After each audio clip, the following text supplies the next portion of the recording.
Hi, I'm Dr. Rebecca Mindock. I teach double reads at the University of South Alabama, and today I'm going to give you some advice and tips, a mini lesson, if you will, on the high school lyrical oboe etude for this year's Alabama All-State Band auditions.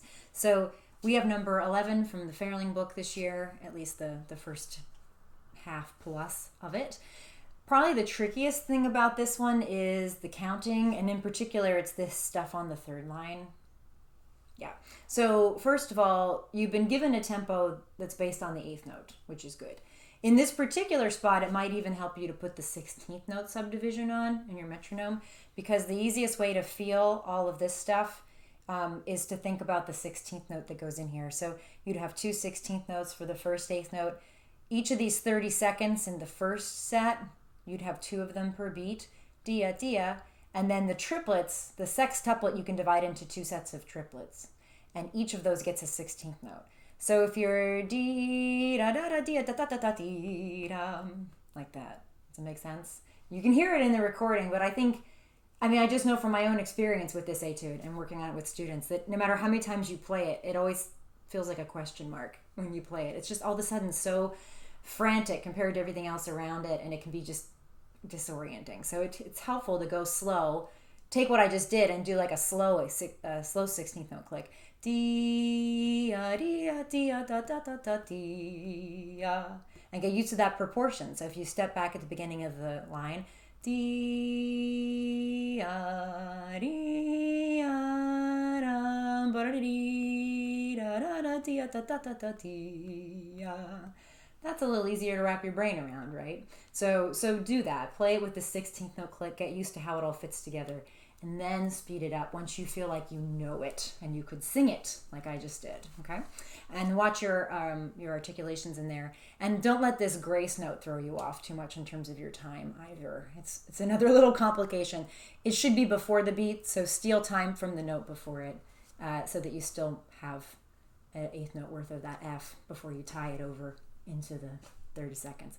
It's a tough figure, so just spend some time sorting it out, clicking it out, getting a good sense of it.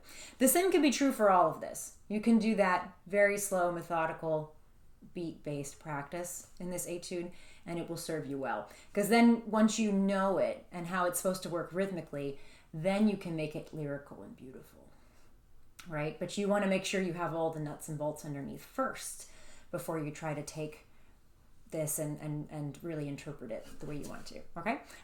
So a couple little articulation things. This etude uses dots under slurs, and I just want to talk about that articulation because a lot of times that mystifies students and adult players sometimes too, because it seems counterintuitive, right? Do I tongue it? Do I not tongue it? That notation comes from string writing. So if you were a violinist, you'd know exactly what to do with that, because a violin sees a slur as an indication of bow direction. So if I play the violin, burp, burp, burp, burp, burp, right? When I have notes with no slurs, I change my bow direction for each note. Bum, bum, bum, bum. It stops and starts the string vibrating. It makes everything very clear. If I have a slur, then I put my fingers down while moving the bow all in one direction. Ba-da-dee-da-da. And it connects them together. The string vibrates through. They sound slurred. Easy peasy. If I'm a violinist and I see this with the slur and the dots, that means that I maintain the same bow direction, but I need to separate the notes. And so what I'll do is this, bum, bum, bum. I'll kind of put extra bow pressure and stop my bow, but not change the direction of my bow in between the notes. And so that allows the string to keep vibrating, but each individual note has its own shape because of the way that I gave that a little extra oomph to the bow. Wom, wom, wom, wom. So when we play those notes on a wind instrument and we want to try to duplicate that sound, we need to tongue them because we need to be separate. But unlike a true staccato note, and let's just check on this, the definition of staccato is separate, right? It doesn't mean short. Often separated notes are short, but it just means separate. That's all it means. So the staccato tells us the notes need to be separated, so we'll tongue them. But the slur indicates that they need to be connected within that separation. So basically, they're going to be kind of like, almost like legato tongue, but you're still going to shape each note the way you would if you were playing a staccato. So if you were playing a staccato, and especially if we're doing a nice H ending staccato that allows some resonance and not a tut, tut, tut. Don't do that. But if you have a ta, ta, then each note has like a little shape. I think of like a Hershey's Kiss on its side. Boom, and then it goes to silence.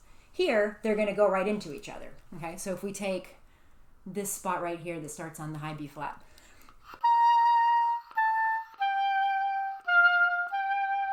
They'll each have a little taper, but they don't actually go all the way to silence. Here's silence. That's how I would play it if it didn't have the slur. And if it didn't have the dots, obviously. Right. So you hear the difference in those different articulations, and that's what they're after here in this etude, okay? I think there are some other things that I could talk about. I think the trills are pretty self-explanatory. There's no weird ones in there this time.